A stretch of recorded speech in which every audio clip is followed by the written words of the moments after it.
1.5 মাস হবে। এর আগে হচ্ছে আপনার জানা ছিল না যে আপনার ডায়াবেটিস?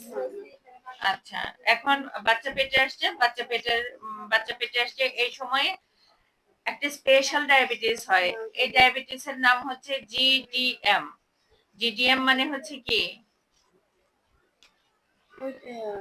মানে গর্ভাবস্থায় ডায়াবেটিস, এটাই মনে রাখেন। বড় নাম বললে মনে রাখতে পারবেন না।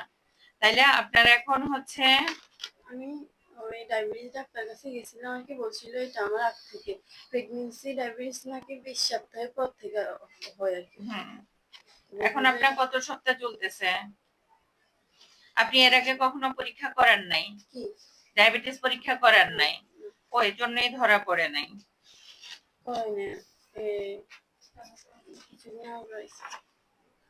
তারপরে হালকা হালকা পেটে ব্যথা করে।